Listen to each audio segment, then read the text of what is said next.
Hi friends, இன்றைக்கி நம்ம செய்ய போகிற ஹெல்த்தி ரெசிபி குதிரைவாலி அரிசி கூட முருங்கைக்கீரை சேர்த்த ஒரு ஹெல்த்தியான லஞ்ச் ரெசிபி தாங்க. அதுக்கு ஆப்டான ஒரு துவையலும் எப்படி செய்யலான்னு பார்க்கலாம். இதுக்கு நான் 1 கப்பு அளவுக்கு குதிரைவாலி எடுத்துக்கிறேன், 1 டம்ளர் எடுத்துக்கிறேன். அதே டம்ளர்லேயே 1/4 டம்ளர் அளவுக்கு பாசி பருப்பு எடுத்துக்கலாங்க. ஒரு 1/4 ஸ்பூன் அளவுக்கு வெந்தயம் சேர்த்துக்கலாம். இதுக்கு தேவையான அளவு தண்ணி சேர்த்து ஒரு 3லேருந்து 4 டைம் நல்லா வாஷ் பண்ணி எடுத்துடலாங்க. நார்மலாகவே இந்த மாதிரி இதில் டஸ்ட்டு நமக்கு நிறைய இருக்கும். மில்லட்ஸில் நல்லா கழுவி எடுத்துடலாம். இப்போ இது கூட தேவையான அளவு தண்ணி சேர்த்து ஒரு 1/2 அன் ஹவருக்கு ஊற வச்சு எடுத்துக்கலாங்க. இந்த மாதிரி மில்லட்ஸை நம்ம ஊற வச்சு செய்யும்போது நமக்கு சீக்கிரமாகவே வெந்து வந்துடும். பாருங்கள், ஒரு 1/2 அன் ஹவரில் நமக்கு அரிசி பருப்பு எல்லாமே இந்த அளவுக்கு நல்லா ஊறிடுச்சு. இப்போ ஒரு அடி கனமான ஒரு பேன் எடுத்துக்கலாம். அதில் ஒரு 5 டம்ளர் அளவுக்கு தண்ணி ஊற்றிக்கலாம். 1 டம்ளர் அரிசிக்கு 5 டம்ளர் அளவுக்கு தண்ணி சேர்த்து நல்லா இந்த அளவுக்கு கொதி வந்ததுக்கப்புறம் நாம் எடுத்து வச்சுருக்க அரிசியை சேர்த்து நல்லா கலந்து விட்டுலாங்க. இப்போ பாருங்கள், நமக்கு அரிசி நல்லா கொதிக்க ஆரம்பிச்சிருச்சு. இது நல்லா கொதித்து நல்லா வெந்து வரணும். இப்போ பாருங்கள், அரிசி பருப்பு மேக்ஸிமம் ஒரு 70% நல்லா வெந்துருச்சு. இந்த ஸ்டேஜில் இது கூட ஒரு 1/4 ஸ்பூன் அளவுக்கு ஜீரகம், ஒரு 5லேருந்து 6 பல்லு பூண்டை இந்த மாதிரி சின்ன சின்னதாக கட் பண்ணி வச்சுருக்கேன், அதையும் சேர்த்துக்கலாம்.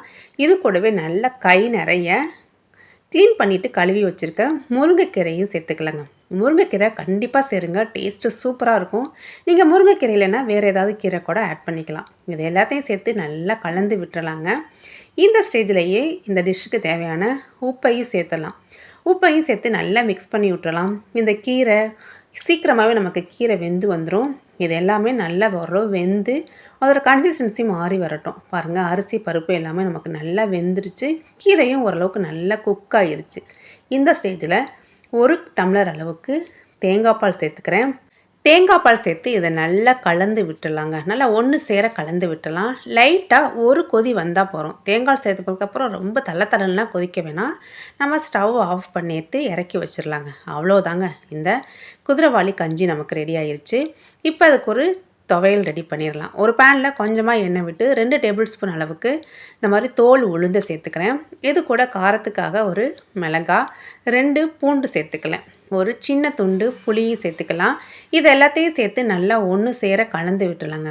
நல்லா செவந்து இது நல்லாமே வறுத்து வரட்டும். இப்போ இந்த ஸ்டேஜில் ஒரு 1/2 மூடி தேங்காயை இந்த மாதிரி பல்லாக எடுத்து வச்சுருக்கேன். ஒரு கொத்து கருவேப்பிலையும் சேர்த்துக்கலாம். தேங்காய் சேர்த்ததுக்கப்புறம் ரொம்ப நேரம் வதக்க வேணாம். அந்த சூட்லேயே லைட்டாக இந்த மாதிரி மிக்ஸ் பண்ணி விட்டு நம்ம இறக்கிடலாம். அவ்வளோதாங்க. இதை ஒரு மிக்ஸி ஜாருக்கு மாற்றி ஆற வச்சு நல்லா கொஞ்சமாக தண்ணி விட்டு நல்லா துவையல் கன்சிஸ்டன்சிக்கு இதை நம்ம அரைச்சி எடுத்துக்கலாம். பாருங்கள், நம்மளோட துவையல் சூப்பராக ரெடியாகி வந்துருச்சு. துவையலை நம்ம ரொம்ப ஃபைனாக அரைச்சிடக்கூடாது, கொஞ்சம் நரன்னு இருக்கிற ஸ்டேஜுக்கு அரைச்சி எடுத்துக்கலாம். இப்போ நம்மளோட கஞ்சியும் ரெடியாக இருக்குது. இப்போ அதை நம்ம சர்வ் பண்ணிடலாம். இந்த குதிரைவாலி கஞ்சி ரொம்ப குளிர்ச்சிங்க. குதிரைவாலி உடம்புக்கு குளிர்ச்சியை கொடுக்கக்கூடிய ஒரு மில்லட்ஸு. கண்டிப்பாக ட்ரை பண்ணி பாருங்கள். நம்ம ரெடி பண்ண இந்த கஞ்சிக்கும் இந்த துவையலுக்கும் உள்ள காம்பினேஷன் அவ்வளோ சூப்பராக இருக்குங்க. டயபெட்டிஸ்க்கு ரொம்ப நல்லதுங்க. டயபெட்டிஸ் பேஷண்ட்ஸ் கண்டிப்பாக இந்த ரெசிபியை சேவ் பண்ணி வச்சு ட்ரை பண்ணி பாருங்கள்.